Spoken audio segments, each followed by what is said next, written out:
શ્રી ગણેશાય નમઃ। આવો જોઈએ સંકટ ચોથ વ્રતની વિધિ। આ વ્રત શ્રાવણ વદ ચોથના દિવસે કરવામાં આવે છે।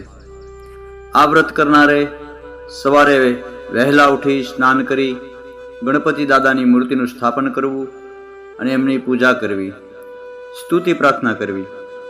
રાત્રે ભજન કીર્તન અને પ્રાર્થના કરી શકાય। ગણપતિ દાદાને કહેવું કે અમારા સઘળા સંકટ નિવારી અમને સુખ શાંતિ આપજો, અમારું કલ્યાણ કરજો। વ્રત કથા એવી છે, ચંદ્રસેન નામમાં એક દયાળુ રાજા થઈ ગયો। તેની પત્નીનું નામ ચંદ્રાવલી હતું। રાજા અને રાણી ખૂબ જ દયાળુ, ધાર્મિક વૃત્તિના, બંને જણ ભાવ ભક્તિપૂર્વક પોતાના ઈષ્ટદેવને ભજે, દાન પુણ્ય કરે, એમનું જીવન સુખમય પસાર થાય। એમને કોઈ વાતનું દુઃખ નથી, છતાંય ધર્મની ઘરે ધાડ પડે। કહેવત અનુસાર એમના પર એકવાર સંકટ ઉતરી આવ્યું। પડોશી રાજા ચંદ્રસેનને ખૂબ જ સારો સંબંધ હોવા છતાં પણ પોતાનું રાજ્ય વિસ્તાર વધારવાની લાલચે ચંદ્રસેનના રાજ્ય પર ચડાઈ કરી। જોત જોતામાં એમનું રાજ્ય તેમણે પડાવી લીધું। રાજા ચંદ્રસેન અને રાણી ચંદ્રાવલી અચાનક હુમલાથી ગભરાઈ ગયા। પોતાનો જીવ બચાવવા મહેલમાં છુપા ભોંયરામાં સંતાઈ ગયા અને છુપા રસ્તેથી જંગલમાં ગયા।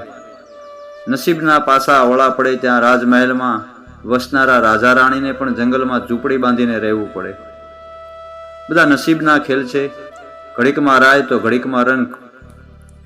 રાજા અને રાણી ખૂબ સંતુષ્ટ અને દયાળુ હતા। આવી વિકટ પરિસ્થિતિમાં તેણે આતિથ્ય સત્કાર અને ધાર્મિક વૃત્તિ ત્યજ્યા નહોતા। તેઓ જંગલમાં ઝૂંપડી બાંધીને રહેવા લાગ્યા। એકવાર એમના આંગણે માર્કંડેય મુનિ પધાર્યા। રાજા રાણીને ભાવભીનો આવકાર આપ્યો, તેમને વંદન કરી ફરાહાળ કરાવ્યું।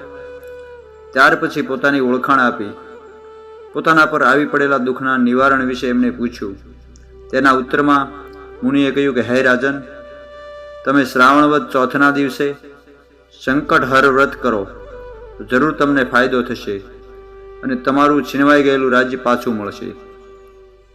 રાજા ચંદ્રસેને વિનમ્ર ભાવે કહ્યું, હે મુનિરાજ, ભક્તિભાવપૂર્વક આ વ્રત કરશું, અમને વ્રતની વિધિ જણાવો। ત્યારે મુનિએ કહ્યું કે શ્રાવણ માસમાં કૃષ્ણ પક્ષની ચોથના દિવસે આ વ્રત લેવું। સવારે વહેલા ઉઠી સ્નાન કરવું, ગણપતિની મૂર્તિની સ્થાપના કરવી, લાલ કર્ણના ફૂલ વડે પૂજા કરવી અને ત્યારબાદ ધૂપદીપ કરી નિવેદમાં લાડુ ધરાવવા અને જો બની શકે તો ગોળ ધરાવવો। રાતે ચંદ્રના દર્શન કરી ગણપતિજીની સ્તુતિ કરી અને પ્રાર્થના કરીને સૂઈ જવું। આ રીતે વ્રત કરવાથી દરેક પ્રકારના સંકટ અને દુઃખ આવતું નથી અને જો આવે તો કાયમ માટે દૂર થાય છે। ચંદ્રસેન રાજાએ અને ચંદ્રાવલી રાણીએ દર મહિનાની વદ ચોથના દિવસે સંકટહર વ્રત કરવા માંડ્યું। આથી થોડા જ વખતમાં વ્રતના પ્રતાપે પોતાના બાહુબળે ચંદ્રસેને પોતાનું ગયેલું રાજ્ય પાછું મેળવી લીધું। ત્યારબાદ રાજા રાણીએ ખૂબ ધામધૂમથી વ્રતને ઉજવ્યું, ઘણા વર્ષો સુધી સુખેથી રાજ કર્યું। હે ગણપતિ દાદા, જેવા રાજા ચંદ્રસેન અને રાણી ચંદ્રાવલીને ફળ્યા એવા વ્રત કરનારને ફળજો।